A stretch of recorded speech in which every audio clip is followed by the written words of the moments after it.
Welcome to the Kraft case by Team FotoFirst.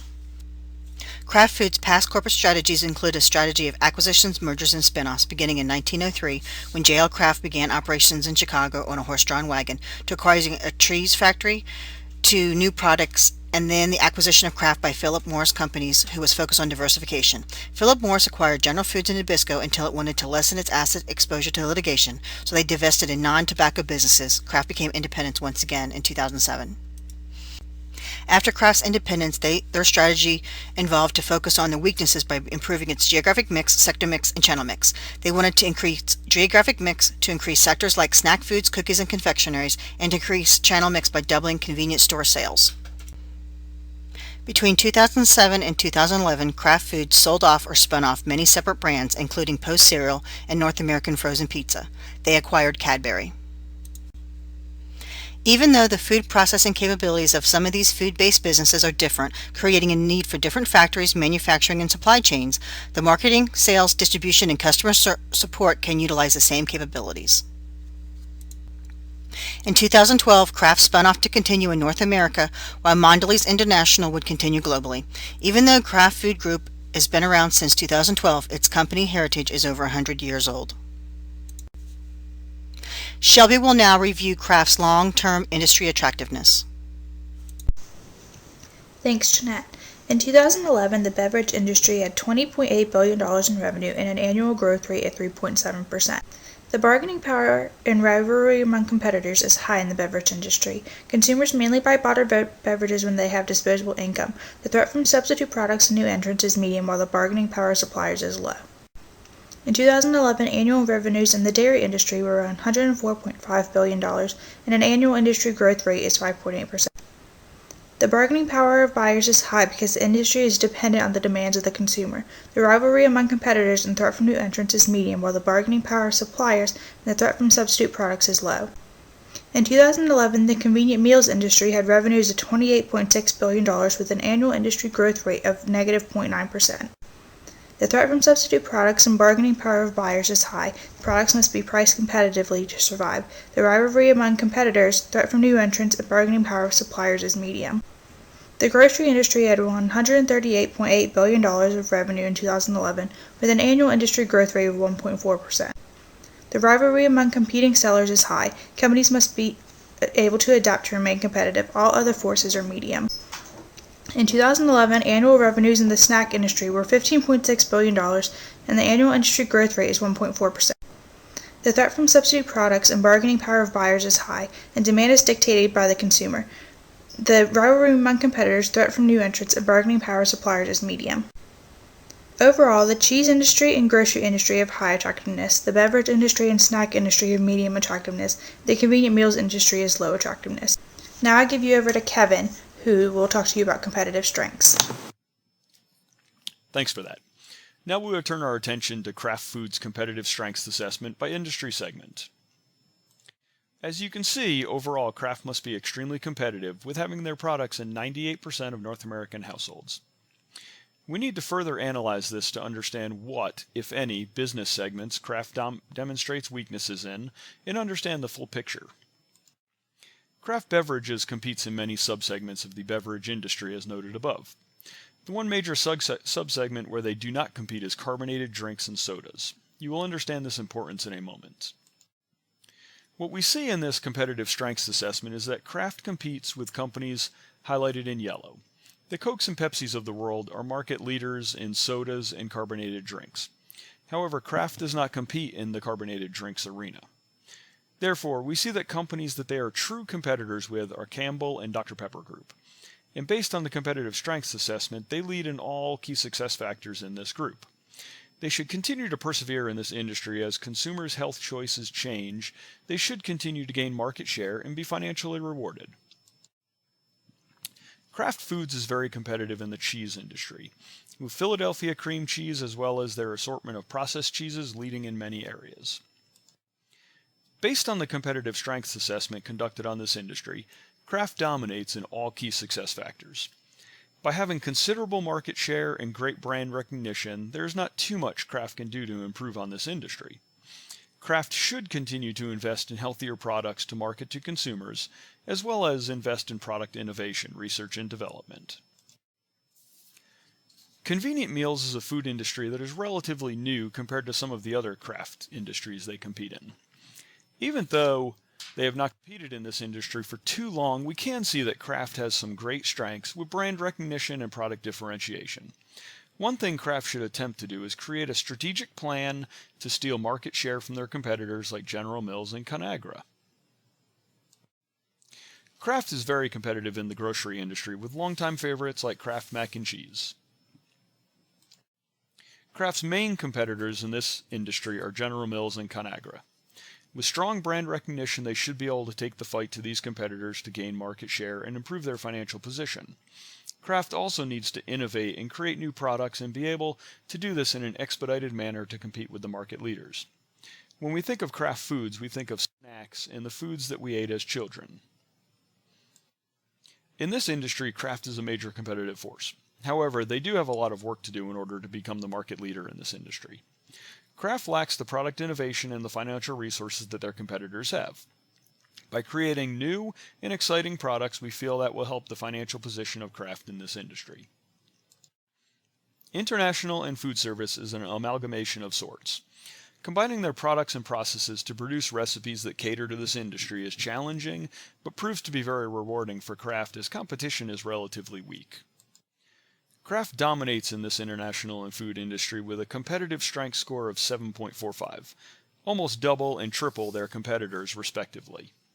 The key success factors where focus should be placed is on product differentiation and consumer health and wellness. By addressing these two priorities, Kraft should continue to reap large rewards from this industry. The recurring issue we see in this competitive strengths assessment of all these industries is a lack of product innovation in almost every industry. Kraft's competitors are innovating and spending money on R&D, and if they wish to keep pace with rivals, they need to step up spending in these two areas. And now I would like to turn this over to Tanya to discuss the 9-cell Industry Attractiveness Business Strength Matrix. For the 9-cell matrix, we shift our focus internally to see how attractive and strong each of Kraft's business units are. To calculate the industry attractiveness scores, we picked 4 categories: market size, growth rate, competitive market, and industry profitability to compare Kraft's 6 major business units. We assigned weights to each category based on their importance and ranked each business unit with a score of 1 to 5, 5 being the highest. As seen from the table, grocery and beverages have the lowest overall scores of 2.688 and 2.738. Grocery's low rank is due to low marks in growth rate and competitive market. Grocery's growth rate was only 1.63% in 2011. There are also a lot of companies competing within the grocery industry, making it more difficult for Kraft to succeed. Beverage's low rank is mostly due to its negative 0.67% in growth rate. The 0 score they received in this category brought its overall score down. International and food service received the highest industry attractiveness score of 3.363. It has a market size of about 8 million, a low number of competitors, and a 10.17% industry average profitability. It also scored highest in the growth rate category with 38.46%. The business strength score was calculated using the 4 categories: market share, profit margin, percent of operating profit, and percent of total revenue. Again, we assigned weights to each category based on importance and ranked each business unit with a score of 1 to 5, 5 being the highest. Refrigerated meals and beverages received the lowest overall business strength scores of 1.7375 and 2.025. Refrigerated meals scored low in all 4 categories with a market share percentage of 3.11%, a 9.59% in profit margin, 4.79% in operating profit, and 6.12% in total revenue. Beverages has low market share, operating profit, and revenue scores of 5.93%, 6.76%, and 5.53%. International and food again received the highest overall score of 4.5125. It performed high in all categories with a market share percentage of 29.98%, a 23.76% profit margin, a 31.33% operating profit, and a 34.04% in total revenue. International and Food Service scored highest in both industry attractiveness and business strength, which places it in the top right of the matrix. Its high growth rate and low number of competitors, combined with its high profit margins, market share, and revenue, makes it a strong business unit for Kraft that they should look to grow further. Beverages, on the other hand, had low scores in both industry attractiveness and business strength, which places it lowest on the matrix. Its negative growth rate, low margins, low market share, and low revenues makes it Kraft's weakest business unit. Kraft should look into improving this business unit or potentially dropping out of the industry altogether. I will now pass it to Jenna, who will discuss Kraft's strategic fit. Kraft's portfolio exhibits good strategic fit. It employs a broad differentiation strategy and targets a broad spectrum of buyers by offering products that are attractively different and many product variations. It also focuses on building in differentiating features into products and strives for product superiority. Kraft's differentiation approach is very difficult for rivals to duplicate. It has allowed Kraft to command a premium price for its products, increase sales, and build brand loyalty. Successful differentiation has enhanced profitability by allowing Kraft to command a higher price for its products. Despite a decline in volume sales in most of these areas, Kraft was able to increase the price of its products, which resulted in revenue growth and operating profit growth. This table shows each industry achieved revenue growth in 2011 except for U.S. beverages, which is a sign that Kraft's differentiation strategy is working. Kraft offers a very limited number of products in the beverage industry, which is inconsistent with the wide variety of products it offers in other industries. It also lost its licensing agreement with Starbucks in 2011 and doesn't compete in the highly lucrative soda business. This table shows each industry achieved operating income growth in 2011 except for U.S. beverages, which is another sign that Kraft's differentiation strategy is working. However, the slight operating income growth of 0.24% in U.S. snacks is an issue given that revenue growth for U.S. snacks was a little over 5%. There appear to be cost management issues in U.S. snacks. Now let's look at Kraft's value chain matchups. This shows the primary and support activities in Kraft's value chain. Blue represents weak synergy, yellow indicates medium synergy, and red shows strong synergy. It makes it easier to see the activities that Kraft focuses on to enhance differentiation and support higher prices, such as distribution, marketing, and customer service. Supply chain management has medium synergy because the inputs vary by industry. For example, the materials needed to make cheese differ from those needed to make coffee. But there are many products that share ingredients, such as sugar and flour. Synergy is weak in operations because each region has dedicated facilities needed to manufacture certain products.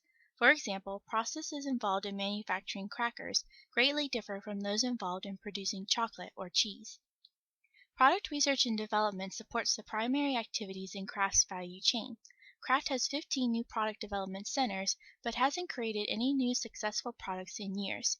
This is a concern because an ongoing effort to create and enhance product features supports differentiation.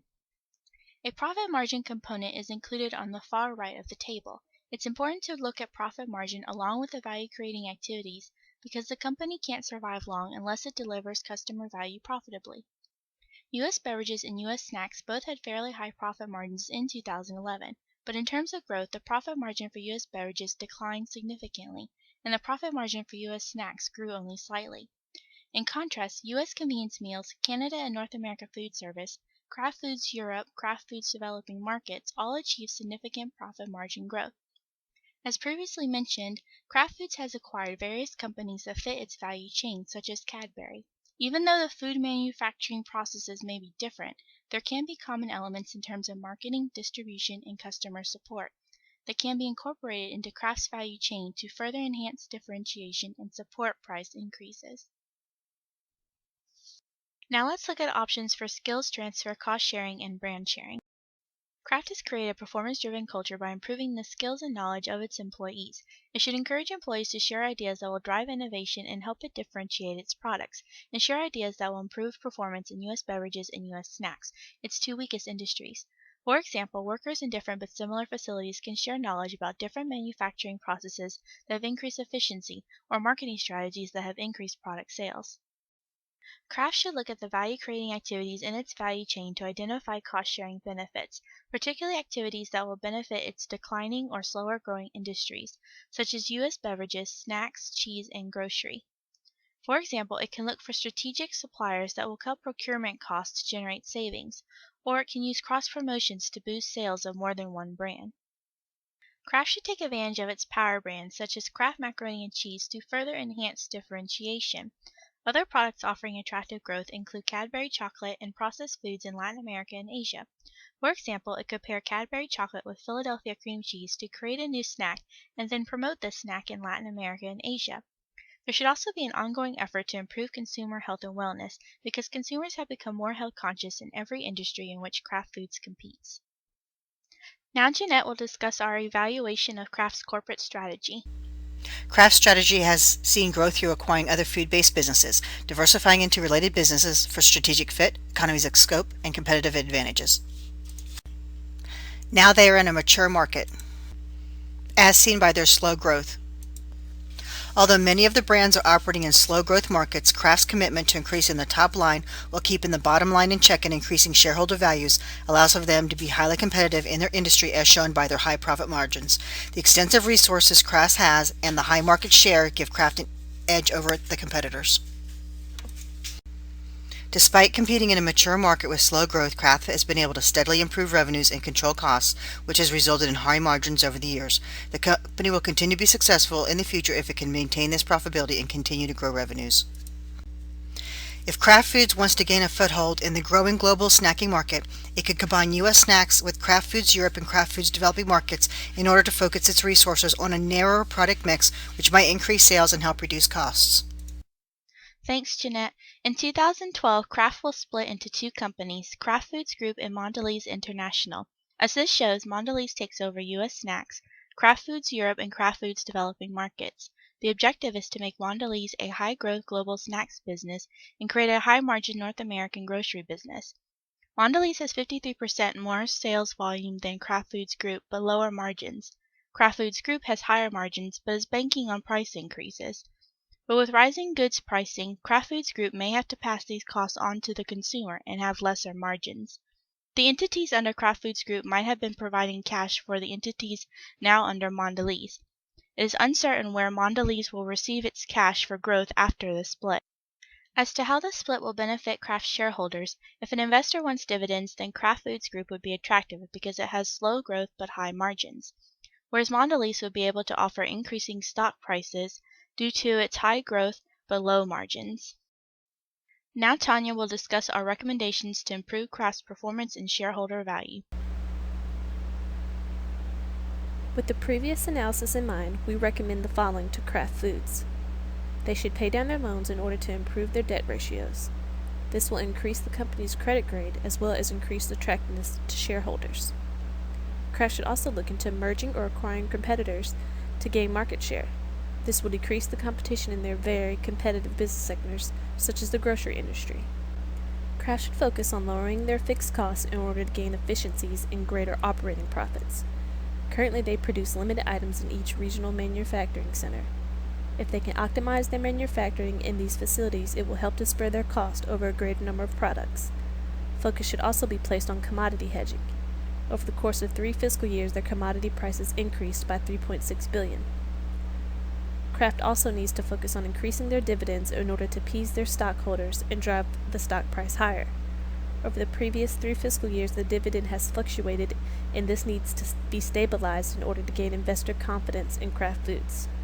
The 5 forces model in our industry attractiveness analysis showed us that all of Kraft business units have high to medium competition. Additionally, the competitive strengths analysis revealed that Kraft's competitors are innovating and spending money on research and development. In order to keep up with and hopefully surpass competitors, we recommend that Kraft Foods invest heavily in research and development. Lastly, our analysis showed that overall Kraft's beverage segment is its weakest link.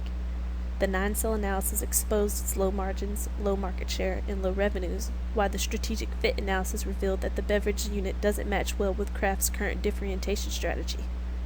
Because of this, we recommend that Kraft seriously consider divesting from the beverage sector.